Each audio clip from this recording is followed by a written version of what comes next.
Hi, welcome back. Now, following upon the video on the raw materials of the biblical text, as well as the 3 videos on literary relationships, let's see how the inductive process can work by looking at a very short paragraph from Mark's Gospel. Now, I'd asked you in your little study guide if you would read this paragraph out loud to yourself before you look and see what I'm doing on the screen. So if you haven't done it, pause the video and read the text itself. Now, one of the first things to pay attention to is the structure. Structure means how a paragraph hangs together as a whole. Now, in this paragraph, in verse 18a of chapter 2, we have the setting of the stage for the question, or preparation, or introduction. In verse 18b, that is the second half of verse 18, we have the question directed to Jesus. And then from 19 to 22, we have the response of Jesus to the question itself. We have what's called a rhetorical question and answer, and then that's followed by 2 metaphors or parables, the parable of the unshrunk patch and the parable of the new wine. Now, let's talk about the historical setting or introduction or setting of the stage. That is a literary relationship. Mark provides us with the occasion of the fasting practice of John's disciples and the fasting practice of the disciples. This statement up front orients us as readers to the content and message of the paragraph, which starts off just with the issue of fasting or no fasting. So the question then follows the observation of the people who observe the fasting practice of John's disciples and the fasting practice of the Pharisees. This then leads to the question, and you'll see the question down below with the 3rd bullet point. Why do John's disciples and the disciples of the Pharisees fast, but your disciples do not fast? Now, the 2nd bullet point here, they notice a historical and ideological contrast, opposites, between fasting practices and the non-fasting practice of Jesus' disciples. Thus, they're led to the question about this contrast. Contrast is a literary relationship that we need to pay attention to. And here it leads to the question, why?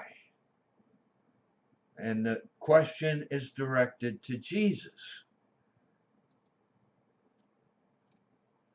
Now, the next portion is the initial response of Jesus to the question, why? And so here we could see a complementation, historical and ideological complementation. Remember that with complementation, we are to think of paired halves between their question and his response. Now, Jesus initially responds to their question with a rhetorical question. That is, a question with a self-evident answer.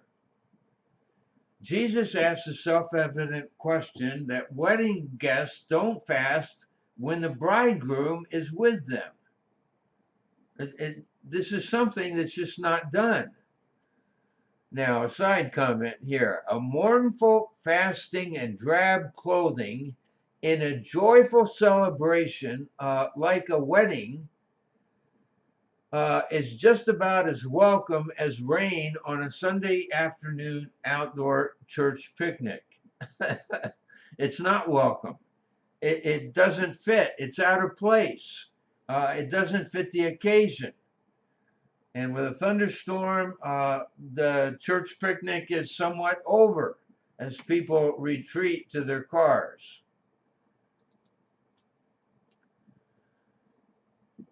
Now, as Jesus continues to respond to the initial question, he draws a double ideological contrast. Remember, ideological refers to ideas between two paired items. First of all, we have the presence of the bridegroom at a wedding. And what goes hand in hand with that is the response of joy. Those two things belong together. Now, that is juxtaposed with or contrasted with the absence of the bridegroom when he's taken away. And then we have a response of fasting in that day. That is the day that he's taken away. Now, from an interpretive standpoint, we can think of the day in which Jesus will be taken away from them in a physical way through his death.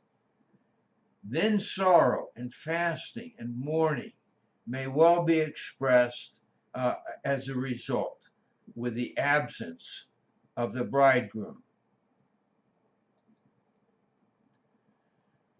Now, Jesus continues. His first response then is through a parable, the parable of the unshrunk patch.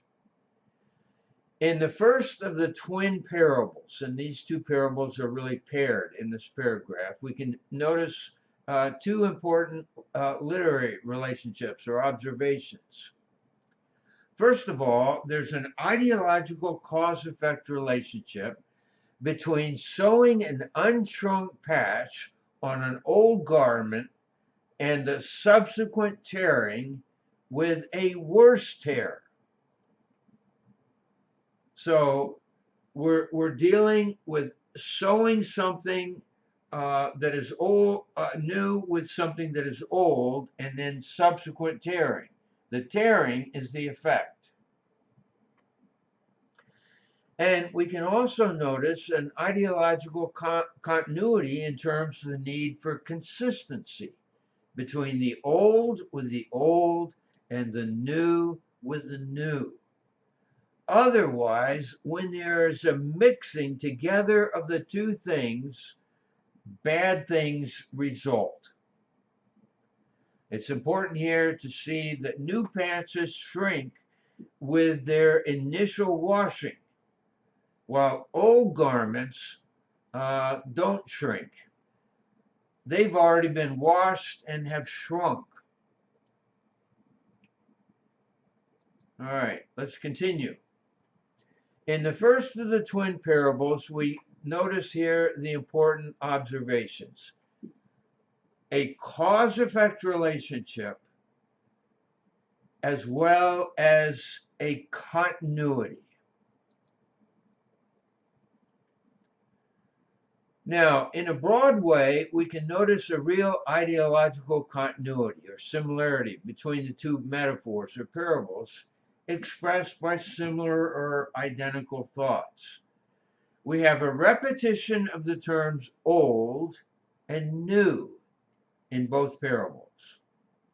We have the similar attempt in both parables trying to combine the old and the new. We have a similar cause-effect relationship between combining the new and the old. And then in both twin parables, we have a similar negative result of combining the new with the old. The result is negative in both instances. Now, in terms of the second parable, the parable of the new wine,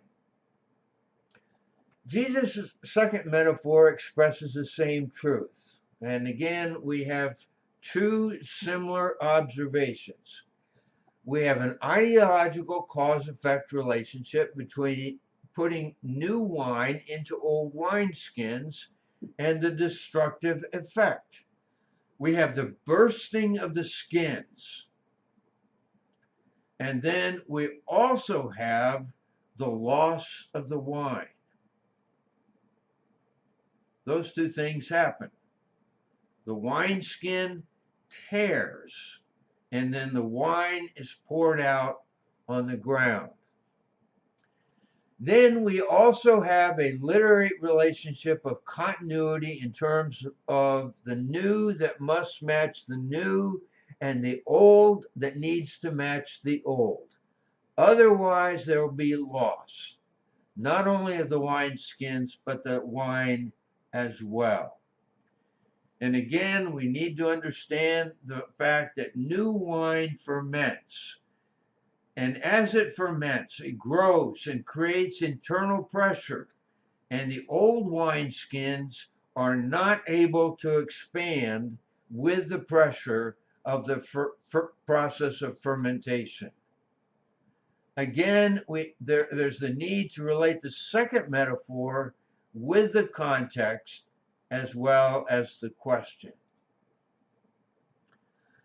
Now, paying attention to literary relationships helps us to see what is there in the text without our making the text say what it never intended to say. Now, I would be the last person to say that a preacher or teacher should get up on a Sunday morning and preach a list of observations in a sermon or teaching. However, literary relationships in the process of studying help us to see what is in a text, its structure, its thrust, its point, and its application. Think of these as tools to help us understand Scripture so that we can really own the text through our careful attention. If we look to the setting and question, we can see that Jesus says that his time with the disciples is a time of joy and celebration. It's like a wedding. It's not a time of sorrow and mourning and fasting. To demand sad behavior and drab clothing in a joyous wedding, a joyous moment of time, will not fit and will certainly not be appropriate to the occasion. The occasion is joyful in nature. So the twin parables underscore the newness of the age that Jesus ushers in which has been opened up in new ways. It is difficult, indeed impossible, to fit the new activity of God in Jesus with the old structure of Judaism. To adopt a policy of leave as is will not work. It will result in the ruin of both the old as well as the new. So the outward form, the structures and institutions of Judaism will not be easily accommodated to the fermenting wine of Jesus' gospel. It is dynamic, it grows. Thus, every attempt to blend the grace of the gospel with the legalism of the law is foredoomed to failure. So here are some of my interpretive comments that grow out of the observations that I've made. Now, finally,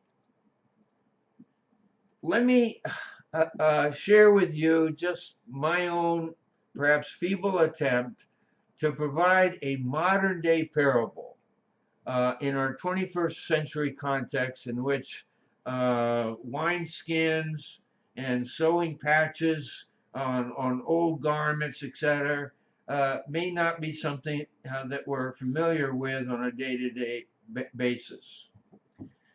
So here's my attempt. So we want to install Adobe Reader 11.0, and here we have the system requirements, and I'm not going to read through all of these. Here's what this new software program requires, and you'll see what is necessary. Now, look down there at the warning. Installing Adobe Reader 11.0 into an older version of Microsoft Windows will cause Adobe Reader to not work properly and could potentially cause system failure on your PC. Again, the Adobe Reader needs to combine with the new and the updated.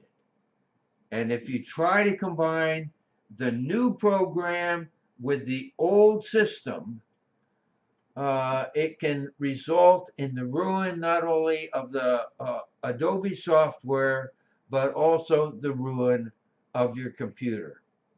So this is just one example, trying to put the message of the parable in language of today that we might be more familiar with. So it's my hope that having gone through just this short paragraph, you're able to see something of the value and the tools that we can apply to this particular paragraph of Scripture as we work our way from observation to interpretation and then finally to application.